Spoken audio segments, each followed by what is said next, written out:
तीर्थेश वर्धमान स्वामी के शासन में हम सभी विराजते हैं और उनकी यह पावन पीयूष देशना हम सभी के लिए परम उपकारी। अनादिकाल से हमारी आत्मा जो जन्म, जरा और मृत्यु रूपी रोग लगे, उन रोगों का उपशमन करने वाली कोई परम औषधि है तो वह एकमात्र यह जनवाणी। भव्यात्मा, जब जब इस पंक्ति को मैं सुनता हूं तो रोमांचित होता हूं। कक्का आपने भी कई बार सुना होगा, परम दिगंबर मुनिवर देखे हृदय हर्षित होता है। मात्र मां पंक्ति सुन के ही हृदय हर्षित होता है तो साक्षात वह परम दिगंबर धरती के देवता और उनके दर्शन हो जाए तो फिर हृदय कितना पुलकित और कितना हर्षित होता। वह भी काल था जब वह निर्ग्रंथ मुनिराजों के दर्शन करने के लिए हमें जंगल जंगल खोजना पड़ता, और आज का भी काल है। कितनी कितनी सहजता से हमें उन निर्ग्रंथ गुरुओं के दर्शन मिल रहे। फिर भी आज का काल बहुत बहुत पप्पू भाई अच्छा है कि आपको आपके नगर में ही निर्ग्रंथ मुनिराज मिल जाते। उन बुजुर्गों से पूछो, उन वृद्धों से पूछो जिनको कई दिनों का सफर करके, जैसे वो शिखर जी के लिए कई दिनों की यात्रा करके पहुंचते थे, ऐसे किसी एक दिगंबर मुनि को देखने के लिए कोसों हजारों किलोमीटर दूर जाना पड़ता था। कितना सौभाग्य और कितना तीव्र पुण्य का उदय है कि पंचम काल के जीवों को घर बैठे ही और बिल्कुल घर के पास ही निर्ग्रंथों का समागम प्राप्त होता। क्या वह निर्ग्रंथ की दशा होगी माँ? परम दिगंबर मुनिवर देखे हृदय हर्षित होता है। उनकी वह दिगंबर मुद्रा देखते ही हमारा हृदय गदगद होता है और जन्मों जन्मों के पाप तत्क्षण में मिटते।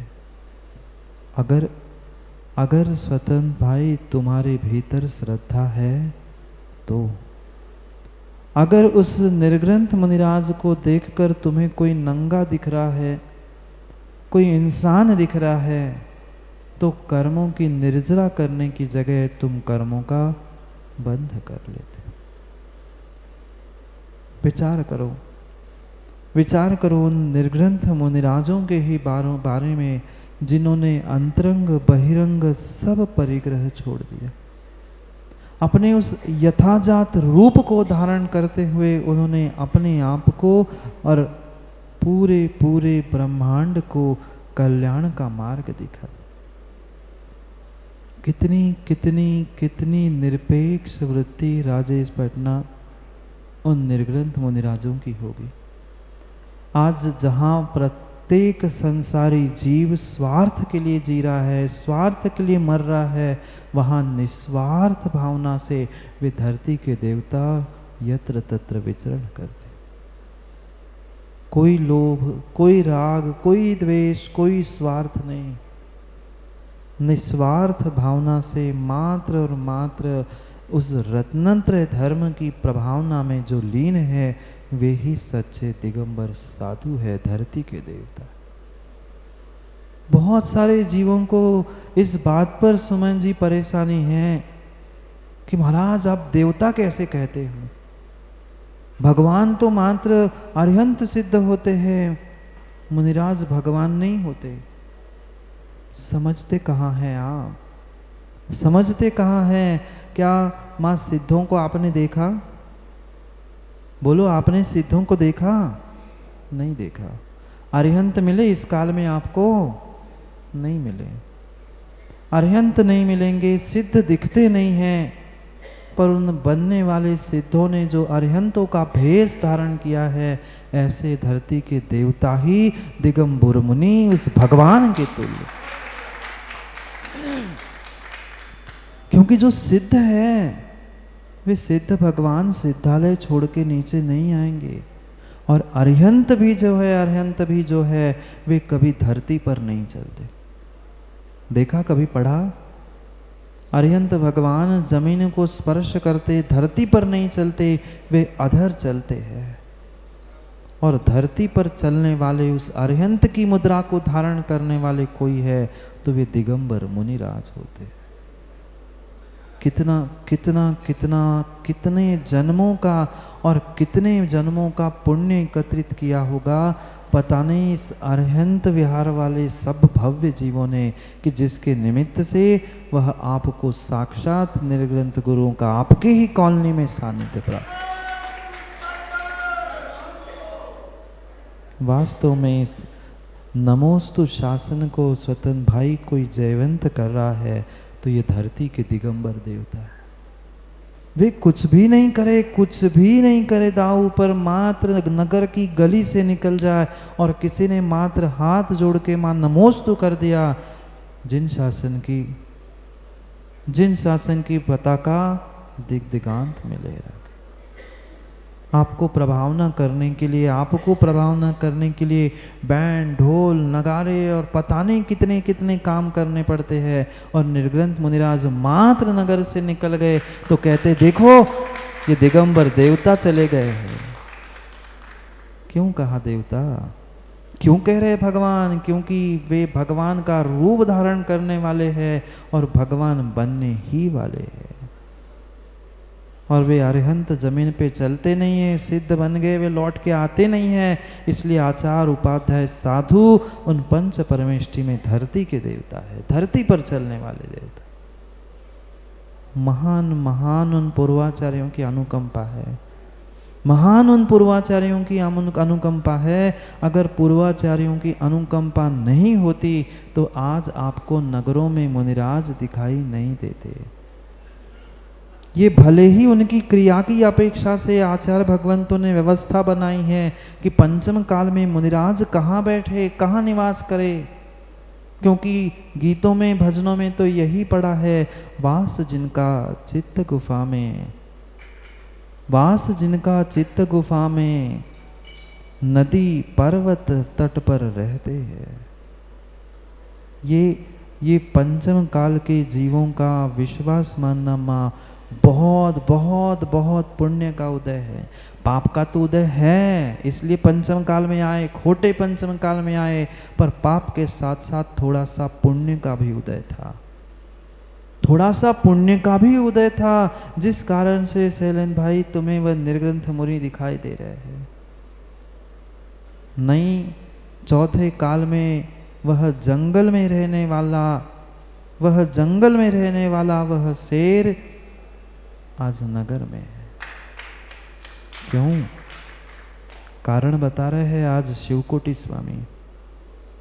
इसलिए समझाना पड़ा, सुमन शास्त्री जैसे कुछ पंडित है जो ये कहते हैं जो नगरों में रहते हैं वे मुनिराज है ही नहीं, वे तो जंगल में रहना चाहिए, उन्हें एकांत में रहना चाहिए। जो मंदिर में, जिनालय में, धर्मशाला में रहते हैं वे पंचम काल के महाराज है ही नहीं।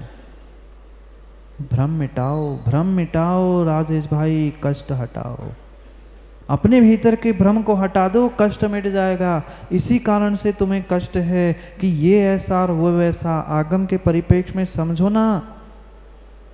यहाँ शिवकोटि स्वामी श्रावकों के लिए समझा रहे हैं, विशेष श्राव का चाल चल रहा है, साधुओं की चर्या नहीं बताई जा रही। साधुओं की चर्या मूलाचार आदि में समझा दी, यहाँ श्रावकों के लिए समझा रहे हैं कि तुम भ्रम में मत पड़ो।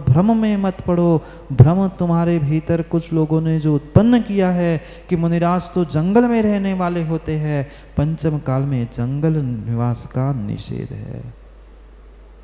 अभी तक प्रमाण नहीं होगा सामने, तो ये प्रमाण राजेश पटना लिख के रख लेना। रत्नमाला ग्रंथ, आचार्य शिवकोटि स्वामी, श्लोक नंबर 27। श्रावकाचार का विषय चल रहा है, पर श्रावकों की श्रद्धा को वृद्धिंगत करने के लिए यहाँ समझाने का प्रयास कर रहे। समझो, ये दुनिया में भ्रम उत्पन्न करने वाले हजारों सैकड़ों लोग तुम्हें मिल सकते हैं, पर कितनी ही विकृति आ जाए, पर अपने परिणामों में, अपनी श्रद्धा में विकृति मत लाना। पर हमें अपने परिणामों को और अपनी श्रद्धा को मजबूत करना है, क्योंकि इस खोटे काल में सब मिलना संजीव भाई आसान है। पिछले पुण्य के उदय से धन संपत्ति नाम शौहरत सब मिल जाएगा, पर सच्ची श्रद्धा और वो भी सच्चे देव शास्त्र गुरु के प्रति प्राप्त होना बहुत कठिन है। और अगर हमने उस श्रद्धा को प्राप्त कर लिया है तो किसी की बातों में आकर उसे छोड़ मत देना। पता नहीं जीवों को, अनिल भाई आप जैसे जीवों को किस बात का आनंद आता है? क्यों दूसरों की श्रद्धा को तोड़ने के लिए बैठे हो? अगर जोड़ सको तो प्रमोद भाई श्रद्धा को जोड़ो, तोड़ने का प्रयास मत करो। ये श्रद्धा का तोड़ने का ही काम है कि पंचम काल में मुनिराज नगरों में नहीं रहते, उन्हें तो जंगल में रहना चाहिए था। स्पष्ट शिवकोटि महाराज निश्चित कर रहे हैं, श्राव को समझो, जाग जाओ। व्याख्या किसी साधुचर्या की नहीं है। यहाँ श्रावकाचार में ना साधु को समझा रहे हैं कि आप ऐसा करो कि ऐसा करो, यहाँ श्रावकों को समझा रहे हैं पंचम काल में साधुओं का जंगल निवास, वनवास होना निषेध है। इसलिए आज तक जो तुम्हारे भीतर भ्रांति थी कि वे ही सच्चे मुनिराज होते हैं जो जंगल में रहते हैं, ये भ्रम मिटा दो। जंगल में पंचम काल में एकांत में रहने का परिपूर्ण रूप से निषेध कर रहे। पढ़ेंगे अभी गाथा को। क्यों कर रहे हैं? भले ही साधुओं के लिए विविक्त शय्यासन कहा है, काय क्लेश कहा है, एकांतवास कहा है, पर फिर भी पंचम काल में जंगल में रहने का निषेध है। और जिस बात का निषेध है उस बात को अगर कोई कर रहा है तो वो भी गलत है, और कह रहा है वो तो और ही गलत है। मिल गया सुमन शास्त्री? पढ़ लो। मैं आगम के बाहर एक शब्द नहीं बोलूंगा, ये पक्का है। आपको विश्वास है, पर आपको बताना भी तो पड़ेगा, ये प्रमाण है। पढ़ने से नहीं होगा, दूसरों को समझाना भी तो पड़ेगा। आपने तो पढ़ लिया, आपको श्रद्धा है, पर सामने वाले को भी तो श्रद्धा जोड़ने का प्रयास करो। आगम ग्रंथों में माँ इतना सब कुछ लिखा है, पर आज का व्यक्ति उसे स्वीकार नहीं करना चाहता। जानता सब है, पर मानना नहीं चाहता। अहंकार के पीछे, मात्र मान कसाय के पीछे। जब तक ये भीतर की अहंकार और मान कसाय सता रही है, तब तक हारिस भाई सत्य का बोध हो नहीं सकता। ये लिखा है, परम सत्य लिखा है आगम में कि निर्ग्रंथ मुनि को विविक्त शय्यासन, यानी जहाँ स्त्री पुरुष नपुंसक प्राणी पशु आते नहीं, ऐसे एकांत स्थान में रहना चाहिए। पर वह जरूरी नहीं है कि जंगल ही हो, क्योंकि वे धरती के देवता, और वो समय चला गया जब चौथे काल में उत्तम सैनन के धारी मुनिराज होते थे। आज कितना हीन सहनन है। लोग व्यक्ति यही समझते, पप्पू भाई हम तो श्रावक है महाराज, पर आपको तो भगवान बनना चाहिए। भाई भगवान कहा जा रहा है, अभी भगवान बने नहीं, वे बनने वाले भगवान है। क्यों प्रमोद भाई जीवों की आज श्रद्धा टूटती है, क्यों तोड़ी जाती है? क्योंकि कहने में यही आता है और देखने सुनने में यही आता है कि उनकी चर्या ऐसी होनी चाहिए, ये होनी चाहिए।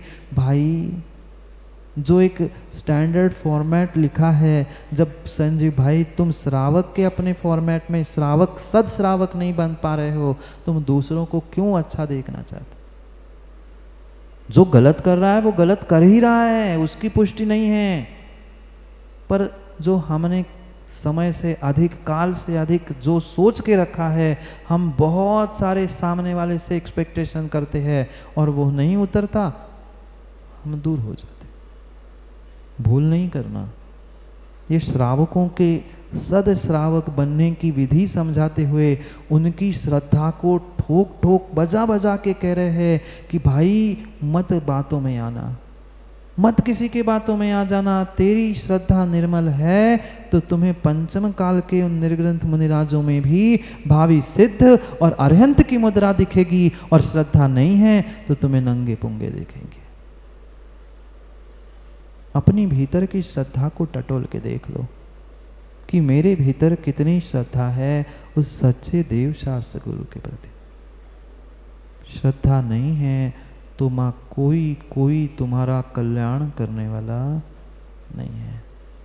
घंटों घंटों भगवान के सामने बैठ जाना, दिन रात युवाओं गुरुओं के आगे पीछे घूम लेना, 24 घंटे राकेश भाई उस जिनवाणी में घुसे रह लेना, पर श्रद्धा नहीं है तो कल्याण नहीं है।